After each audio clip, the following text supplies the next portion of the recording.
Wait a minute. What even is this thing? This big, bright, red wheel of death might look like something out of some awful horror flick when trains attack.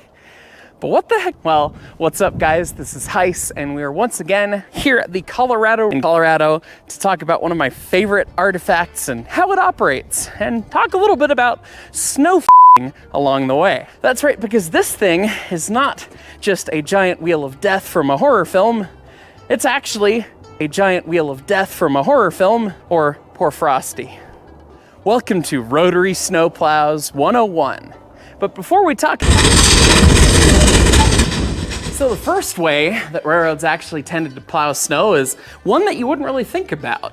This is just a giant wheel of film from a horror death. Before we get to the rotary snowplow, though, there's one other interesting thing to talk about, and that is this big honkin' cock. Now, you'll note that this isn't attached to a locomotive, but it actually plows just fine. You don't need anything more than this. It'll push even the snow that doesn't really want to stick, or the bits of ice, and it'll scrape all that stuff out of the way.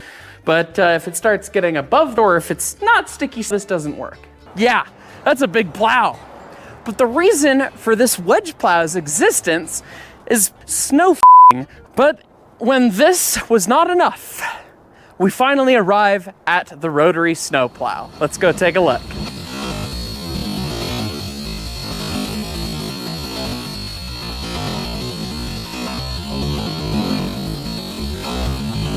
One hour later.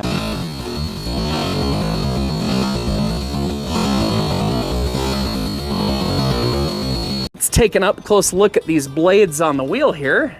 You can see that they're designed to cut through chipped, hardened discs, and you can see that they've run into a fair share of hard things over the years. You can see up top that there's actually an exhaust chute that when the stick enters through, it gets scooped past these blades and run through, forced up at the receiving end. You can see as we look around that we're just open to the outside.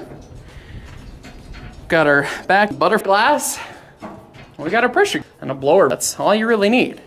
Now, firing a rotary snowplow like this was kind of a difficult endeavor and usually involved multiple people, because a normal steam locomotive goes chuff, chuff, chuff, chuff, chuff, chuff, chuff, and the rotary works just as hard, but goes